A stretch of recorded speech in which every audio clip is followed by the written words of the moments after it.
Let's talk about Tony Ferguson. Let's talk about Tony Ferguson coming out all fired up last week. You had a lot to say when I spoke to him. It was great. But DC, he talked about 170 maybe. He's in a weird spot. And I want to tie two stories together here. I want to tie Tony Ferguson's situation to Dan Hooker and Nate Diaz, who are doing a little dance right now. I kind of like the idea of Tony versus Nate Diaz. Remember, they were supposed to fight a few years ago, but Nate seems to be interested in Dan Hooker. The whole thing is a little bit confusing. What do you make of all of this? So first off, Tony Ferguson is the man, right? Tony Ferguson has just completely ignored the fact that he got beat by Justin Gaethje. Like, it's over, right? Like, he's moved past it. Like, Tony's moved past it. Now it's time for us to move past it too. And he's gonna talk his talk. Like, go ahead, Tony, talk your talk. But seems like a difference, right?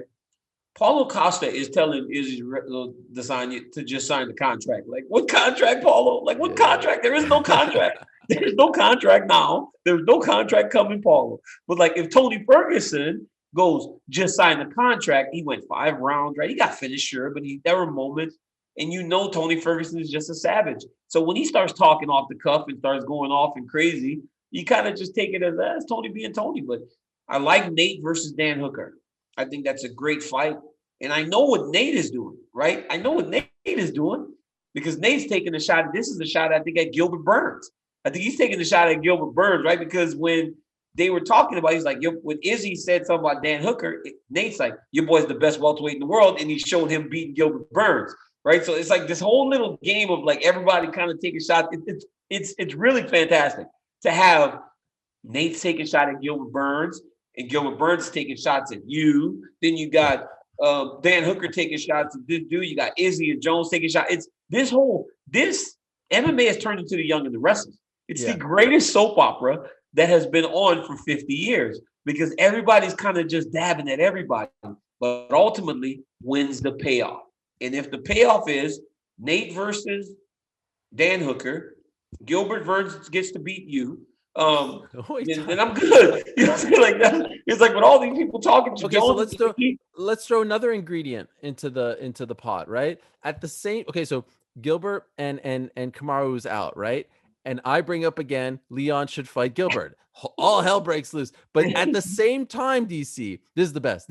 I couldn't have said it any better. At the same time, there's RDA pulling out of the Islam Makhachev fight. And the same people who are saying that I'm crazy for Leon fighting Gilbert, by the way, number 2 versus number 3, are the ones who are campaigning for Islam Makhachev, who's the man. Number 12, though, to fight Michael Chandler or Tony Ferguson. Michael Chandler, who's the backup, or Tony Ferguson. How in the world does this make sense? I mean, this is the richest thing I've ever heard. Let me repeat, the same people who are saying, I am crazy for saying Leon number 2 and number 3, Gilbert Burns, or 2 and 3, you know what I'm saying, should fight each other, are the same people who are trying to campaign for Islam Makhachev, number 12, to fight the backup to the title fight, or Tony Ferguson. Explain this. And by the way, you're one of those people. I did it too. I caught myself being biased. Like, I caught myself being biased, right? Like, I caught myself being biased. Islam's a teammate of mine and a friend.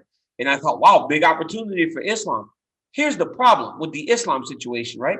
Islam goes and beats Michael Chandler. Then what's next? You end up in the same situation as me and Kane, right? We'll fight each other because Kane's a champ. Islam can't go to 45? Is Islam going to go to 70? It's a very difficult situation when you get those guys that are so good in the same weight class. But then again, I get Gilbert Burns. I get Leon Edwards' side going, give me the fight with Gilbert Burns. I can beat him and solidify myself as number 1 contender. But I also get Gilbert Burns' side where you're going, wait, I've got my title fight. Why would I fight anybody else? My work is done. I'm only waiting for the champion. I get what you're saying. When you go, hey, it just makes all the sense in the world. How long is Usman out for? We don't know. It's like, it all makes so much, the things that make so much sense usually are the things that are most like explosive and the things that you can't really come to terms with. Because all of it makes sense. Even Islam Makhachev fighting a guy like Tony Ferguson, that all makes sense, right? Because Tony lost his last fight. He was a former champion. It all makes sense. But ultimately, it could never really work. And it's going to just put us in a situation where we find ourselves in now, where you're getting attacked, Leon's getting attacked, Gilbert's getting attacked, Nate's throwing attacks, Dan Hooker's throwing. for me to sit back and stir the pot is the greatest thing because I'll talk to you, then I'll talk to the other side. And I just kind of like, here. It's like water off my back. I'm like a duck over here. Okay. Let me tell you something. But here's the thing. Islam Makhachev is an incredible fighter. I really enjoy watching him. And dare I say, he's underrated. I think Islam should be he's very underrated. A lot further along in his career. But you and others, including Khabib, have said he only has 2 fights left. So even if he does fight, this is what you should have said. I'm giving you your rebuttal here. What you should have said was, give him a Michael Chandler, give him a Tony Ferguson, because Khabib is apparently done by this time next year, correct? That's what you guys are telling us, right? 30-0, we're walking away. So what's the problem? If he beats a Chandler and fights a someone else? Yeah, but it's like, it's not you and Kane. See, that's a problem though, right? I got all the way to number 3 with Kane, right? And then it was like, but Kane's happening, about to retire. Khabib is about to I get it, but I got all the way to 3. But then you know how retirements work, man. Is Khabib really going to go? Like I think he will, but we don't know anything for certain. But I would like to see Islam and Chandler. I think we know that you tweeted it and you pissed off Michael Chandler. Let me tell you something. Come on, Chandler can't be mad at me. Why would he be mad at me? It just makes sense. Chandler's my guy.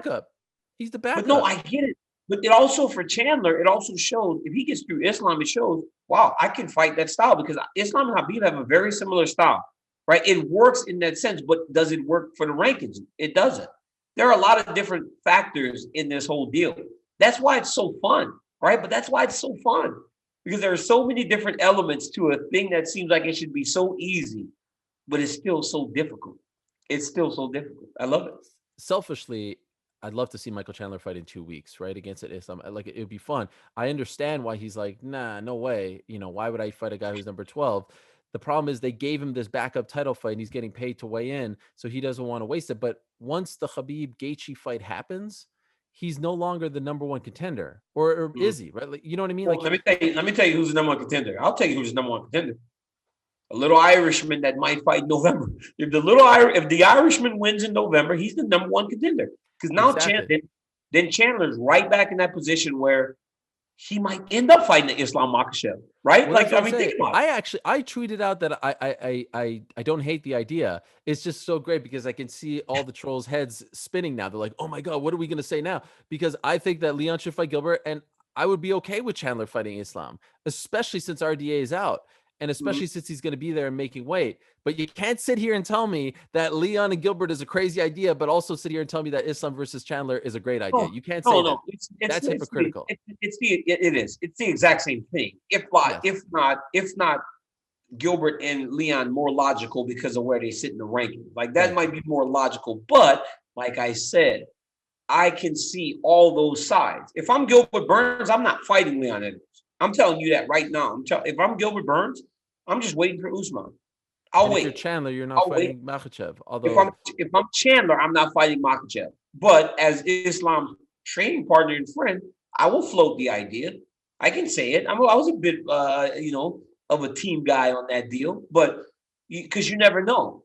Some guys are. Hey, if that was Tony Ferguson, you know what Tony would have did? Fought him, right? Because Tony fights everybody. Tony fights anybody, anytime. So you never know what the other guy's thinking when you float that idea out there. Michael Chandler's just not one of those guys that kind of just wears his heart on his sleeve like that. I'm curious to see how this week and next week plays out. Connor Dustin, the Islam situation, the Tony situation, the Diaz Hooker situation. There's a lot of things that are happening here. Michael Chandler, there's just so much. Khamzat and Chris Weidman, they're offering Chris Weidman Khamzat, and Chris is like, "What are you, crazy?" This is the thing, and I want to say this right now on record. Please. You speak very highly of Islam Makhachev. You speak very highly of Kamaru Usman. You speak very highly of a lot of these guys. So when these guys are saying that you are on them, and Gilbert Burns too, like you are not doing anything wrong. You speak so highly of these guys, but ultimately it is our job to speak fairly and equally on everything, the good and the bad. So that's one thing fighters need to chill with sometimes. I get that a lot, right? I say a lot of things about these guys, and even Jan Blachowicz, because now I'm not even going to say his name right anymore. Jan Blachowicz. Like, right, I give him all these compliments, right? I make a video praising him. But the moment you say something negative, all of a sudden he's upset. It's not that, listen, it is our job to speak fairly about you. And if you can't handle it, then this public life is not for you. because not everybody's going to. And it's not like you're even saying anything wrong. You didn't say nothing wrong about Gilbert Burns. All you said was maybe he should fight this guy. It's 2-3. It makes sense. That is not wrong. You constantly praise these guys, but we have to do our job fairly. And people can't be tied to one way or the other. You have to be able to do your job effectively, and that is what you do. So continue to be who you are.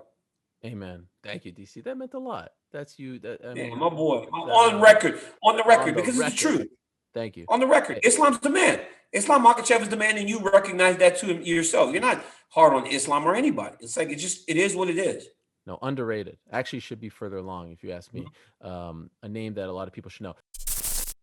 Thank you for watching ESPN on YouTube. For live streaming sports and premium content, subscribe to ESPN+.